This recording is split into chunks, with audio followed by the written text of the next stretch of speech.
The legend begins with a young girl named Kashima Reiko. She lived in Hokkaido, a part of Japan where the winters are very cold and the nights are long. Kashima was a shy girl who often walked home alone. One evening, while she was walking near the train tracks, a group of people decided to play a mean prank on her. They hid in the shadows and threw a cicada, a large, noisy insect, onto her shoulder. Kashima was very afraid of bugs. She jumped in terror, lost her balance, and fell off the platform onto the tracks below. Before she could climb back up, a fast express train called a Shinkansen sped into the station. The train could not stop in time. It hit Kashima and cut her body completely in half at the waist. Because it was so cold that night, the freezing air stopped her from bleeding out immediately. For several minutes, she was still alive and conscious. She tried to crawl along the tracks, dragging her upper body with her fingers and calling for help, but no one came to save her. She died in the cold, feeling a deep, burning anger toward everyone who had left her there. After her death, she returned as a ghost with long, black hair and a face twisted by pain. She has no legs, so she moves by dragging her torso across the ground, using her hands and elbows. When she moves, her elbows hit the pavement with a loud clicking sound that goes tek, tek, tek. Even though she has no legs, she is faster than any human. She can climb up the sides of tall buildings and leap from rooftops. She is often seen hiding near school windows. A person might look up and see a girl leaning out of a window, looking peaceful.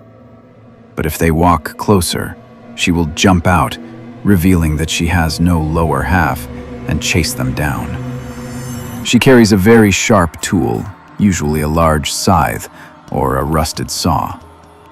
She is not looking for her own legs anymore. She is looking for victims to make them look just like her. If she catches someone, she uses her blade to slice them in half at the stomach. Some people say that if you see her, you will die within 3 days.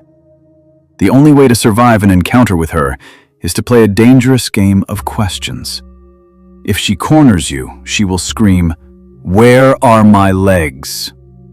You must not run or cry. You must look at her and say, "On the Meishin Railway." If she then asks, "Who told you that?"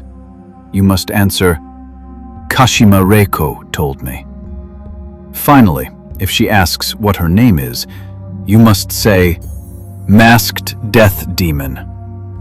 If you make even one mistake or show too much fear, she will use her blade on you. If you answer perfectly, she may vanish into the shadows, leaving you alone in the dark. The legend of Teke Teke does not end with the death of Kashima Reiko. Over many years, the story has grown even darker as more people claim to have seen her in different parts of Japan. While she started at a single train station, her spirit now seems to travel along the railway lines, appearing in quiet countryside towns and busy city centers alike. One of the most terrifying details added to the story involves the 3-day curse. People believe that if you hear the scratching sound of her elbows on the pavement, but you do not see her, you are still marked.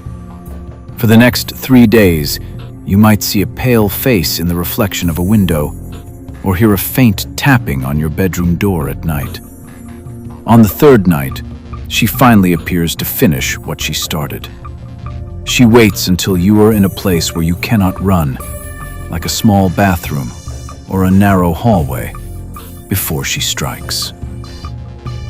However, the legend of Teke Teke is an urban legend, which means it is a story that people tell as if it were true, but there is no official police or news record of a ghost actually attacking people. However, many people in Japan have shared real-life encounters that they claim are true.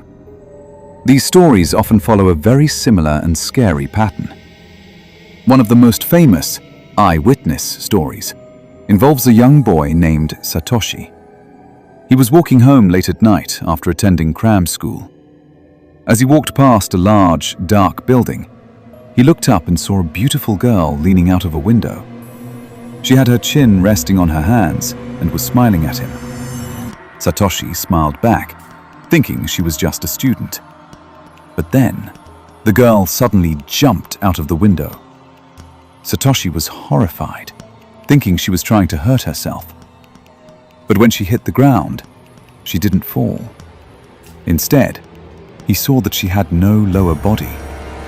She began to sprint toward him on her elbows, making the Teke Teke sound. Satoshi ran as fast as he could, and luckily made it to a crowded area where the ghost disappeared. Another common, true encounter story comes from people driving on lonely roads in Hokkaido. There are reports of drivers who look in their side mirrors and see something small and dark moving very fast on the shoulder of the road. When they look closer, they realize it is the upper half of a woman. She is dragging herself so fast that she is able to keep up with a car going 60 miles per hour. In these stories, the ghost usually stares at the driver with a terrifying grin before suddenly turning away or vanishing into the woods. One true encounter was. In the late 1990s, a group of 3 factory workers were walking to their cars after a double shift that ended at 3 a.m. Their path took them alongside a chain-link fence that separated the parking lot from a steep railway embankment. The entity didn't make a sound with its mouth. There was no screaming or breathing, only the relentless sound of her elbows hitting the asphalt. Teke, teke, teke, teke. The men scrambled into one of the cars and locked the doors. As the driver fumbled with the keys, the figure reached the passenger side window. Instead of clawing at the glass, she began to beat her elbows against the door panel, creating deep, rhythmic dents in the metal. The driver floored the engine and sped out of the lot. When they reached a brightly lit gas station a few miles away, they got out to inspect the car. They found no fingerprints or blood, but there were 2 parallel rows of semicircular dents in the passenger door, spaced exactly like the width of a person's elbows. The local police reportedly dismissed it as vandalism, but the 3 men refused to walk that route at night again, claiming the speed of the torso was faster than any human could run. The crossing at the industrial edge of Chiba remains a place of local dread to this day. Long after the 3 men fled into the night, the reports never stopped. Even now, commuters who find themselves on the final train home speak of a rhythmic, mechanical tapping that vibrates through the floorboards as the carriages slow down near the old embankment. They say the station staff refuse to walk the length of the platform alone after the clock strikes midnight, always moving in pairs and keeping their eyes fixed straight ahead. Locals in the surrounding neighborhood have grown used to a sound that shouldn't exist, a sharp, frantic clack, clack, clack that echoes off the concrete walls when the streets are empty. They don't look out their windows anymore.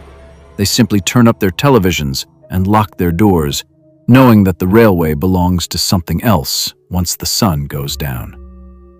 The tracks are still considered haunted. A jagged scar on the landscape where the air feels heavy and cold. The legend persists because the sound persists, a relentless reminder that she is still down there, swinging her torso across the gravel, searching for the half of herself she lost decades ago. If you ever find yourself walking near those tracks, and the wind carries a sound like bone hitting stone, do not turn around. Because in that silent, industrial stretch of Chiba, the Teke Teke isn't just a story. It's the sound of something catching up.